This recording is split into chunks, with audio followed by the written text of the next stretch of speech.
सबसे बड़ी समस्या जो है आज जो खंडेला का जो बस स्टैंड है, अब बस स्टैंड को क्या विधायक जी को क्या राजनीतिक फायदा है, क्या नफा नुकसान है। 4 किलोमीटर दूर लेकर चले गए खंडेला से छाछना स्टैंड पर। अब खंडेला की माता बहनें कितनी परेशान होगी, 4 किलोमीटर कैसे व्यक्ति जा सकता है। स्टैंड पे अगर डिपो बनाए तो बात समझ में आती है कि रोडवेज स्टैंड के 4 किलोमीटर दूर आप ले जा रहे हो, इसका क्या मतलब निकलता है। तो हमारी डिमांड है कि इसको आवंटन को रद्द किया जाए, ज़मीन आवंटन कर दी उसको रद्द किया जाए तहसीलदार को तुरंत कहकर, और शहर के आसपास में रोडवेज बस स्टैंड की जगह आवंटित की जाए। दूसरा जो है रोडवेज जो खंडेला से जो सीकर बसें चलती है, उन बसों की इतनी बढ़िया व्यवस्था थी, पहले 13 बसें चलती थी, लेकिन आज उन बसों को आधे से भी कम कर दिया गया है और जनता इतनी परेशान हो रही है। आप खुद विजिट कर सकते हैं बस स्टैंड पे जाके, अभी भी 50-60 महिलाएं या बच्चे स्टूडेंट वगैरह खड़े होंगे। तो उन बसों की संख्या बढ़ाई जाए, इसको लेकर डिपो चीफ से भी हम लोग मिले, लेकिन कोई सुनवाई नहीं होगी। दूसरा कांवट खंडेला जो रूट है उसमें भी बसों की संख्या कम कर दी गई है, तो उनको ठीक दुरुस्त किया जाए।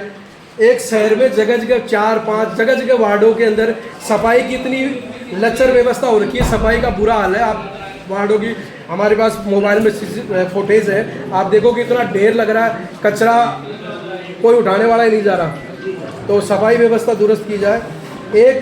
कई बार हम पहले कोई एसडीएम आए, उनको भी हमने शिकायत दी है, जो इंदिरा रसोई चल रही है, अब इंदिरा रसोई जो सामुदायिक अम्बेडकर सामुदायिक भवन बना हुआ है गुरारा रोड पे, उस सामुदायिक भवन में गलत तरीके से अधिकारियों की संरक्षण में इंदिरा रसोई चल रही है। व्यवस्था चेंज हो गई, नए जनप्रतिनिधि आ गई, नई सरकार बन गई, जस की तस बनी हुई है, वहाँ स्थिति खराब हो रखी है।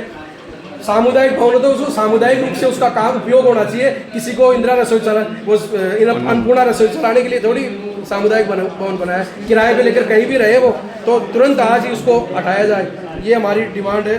और एक जो हॉस्पिटल वाला जो इश्यू है, जिला उप चिकित्सालय अस्पताल नाम तो है, लेकिन आज ये माता बहने बैठी है, एक भी कोई महिला डॉक्टर है क्या उसमें, न कोई गायनिक है। और मैं आपको बताना चाहूँगा कि यहाँ औरतों का डॉक्टर नहीं है, डॉक्टर अटल जी औरतों के वहाँ बैठते हैं।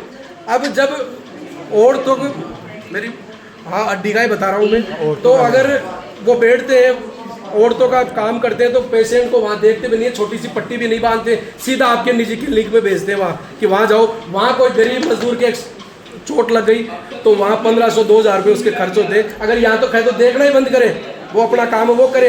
औरतों का वो अगर काम देख रहे हैं, ठीक है, वो देख रहे हैं तो उसको बंद होना चाहिए।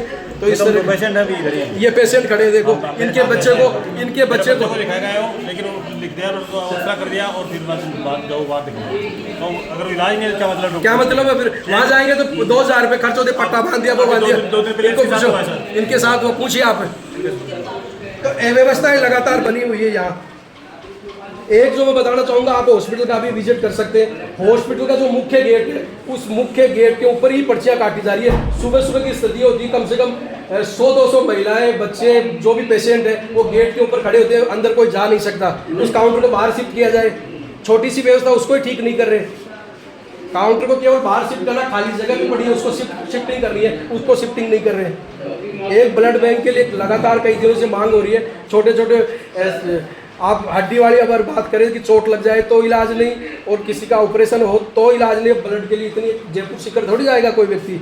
तो ब्लड वाला वो जो है वो भी काम किया जाए। एक जो लगातार पीएचडी विभाग ने टैंकरों की सप्लाई के लिए टेंडर हो चुके हैं, मेरे हिसाब से 15 दिन हो गए, लेकिन अभी तक कहीं वार्डों में उसका इम्प्लीमेंट नहीं हो रहा, गाँव में कोई इम्प्लीमेंट नहीं हो रहा। गर्मी इतनी पड़ रही है, लोगों को लगातार पानी की, ठीक है वैकल्पिक व्यवस्था, एक बार स्थायी व्यवस्था नहीं, लेकिन वैकल्पिक रूप से तो कम से कम उसका समाधान हो। टैंकरों के लिए टेंडर हो गए, तो टेंडर होने के बाद में क्यों नहीं जा रहे। तो ये सारी डिमांड्स जो है इनको आप ठीक करवाए, दुरुस्त कराइए। इसमें 5 सूत्री जो डिमांड्स है ये है। और ये अन्नपूर्णा रसोई वाला, तो इसको आज ही शूट आउट कराओ, जितने भी आज होने वाले आज शूट आउट कराओ। सारे जेन्युइन इश्यूज हैं जो यहाँ लोकल रोजाना दिक्कत आ रही है लोगों को, खूब लगातार दे रहे हैं इन चीज़ों को लेकर। तो जन सुनवाई का असली उद्देश्य तो तभी है जब इन लोगों को रिलीफ मिलेगी, बाकी तो फॉर्मेलिटी करते रहो, क्या मतलब है।